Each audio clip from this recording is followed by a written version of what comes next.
second Caliph, Omar. Allah has placed truth upon Omar's tongue and heart. Hadith. Omar was born into a respected Quraysh family 13 years after the birth of Muhammad, peace and blessings be upon him. His family was known for its extensive knowledge of genealogy. When he grew up, Omar was adept in this branch of knowledge, as well in swordsmanship, wrestling, and the art of speaking. He also learned to read and write while still a child, which was very rare in Mecca at that time. Omar earned his living as a merchant. His trade took him to many foreign lands, and he met all kinds of people. This experience gave him insight into the affairs and problems of men.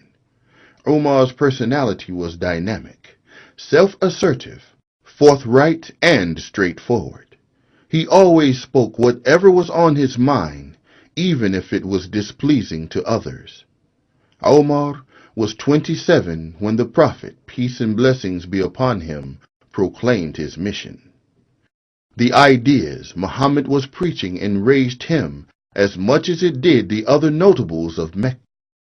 He was just as bitter against anyone who accepted Islam as others among the Quraysh.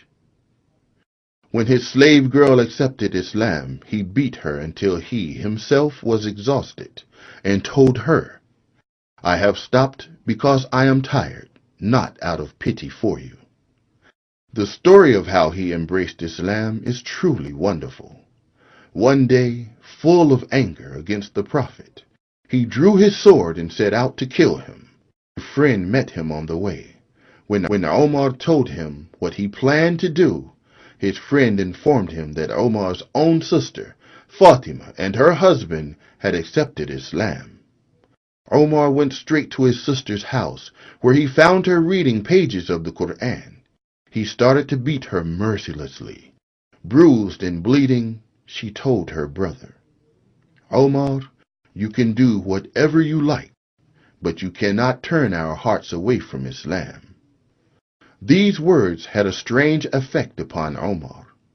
What was this faith that made even weak women so strong of heart? He asked his sister to show him what she had been reading.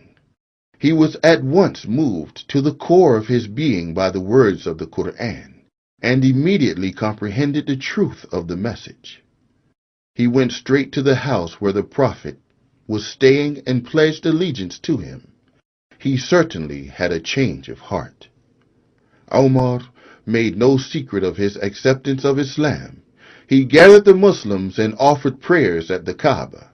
The boldness and devotion of this influential citizen of Mecca raised the morale of the small community of Muslims.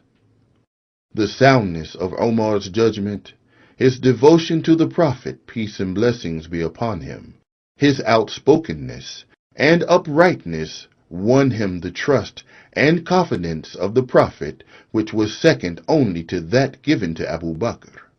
The Prophet gave him the title Faruq, which means the separator of truth from falsehood. When Abu Bakr died, all the people of Medina swore allegiance to Omar, and on Jamad al-Awwal 23, 13 AH, he was proclaimed Caliph. Omar's Caliphate. The most notable feature of Omar's Caliphate was how Islam spread far and wide. Arabia, Egypt, Iraq, Palestine, and Iran came under the protection of the Islamic government. But apart from this, the greatness of Omar himself lies in the quality of his rule. Once, a woman brought a claim against the Caliph Omar. When he appeared on trial before the judge stood up as a sign of respect, but Omar reprimanded him, saying, "This is the first act of injustice you did to this woman." Many times foreign envoys and messengers were sent to him by his generals, who found him resting under a palm tree or praying in the mosque among the people. It was difficult for them to distinguish which man was the Caliph. He spent many a watchful night, going about the streets of Medina to see whether anyone needed help or assistance. Omar's death. Omar died in the first week of Muharram 24 AH and was buried by the side of the Prophet, peace and blessings be upon him.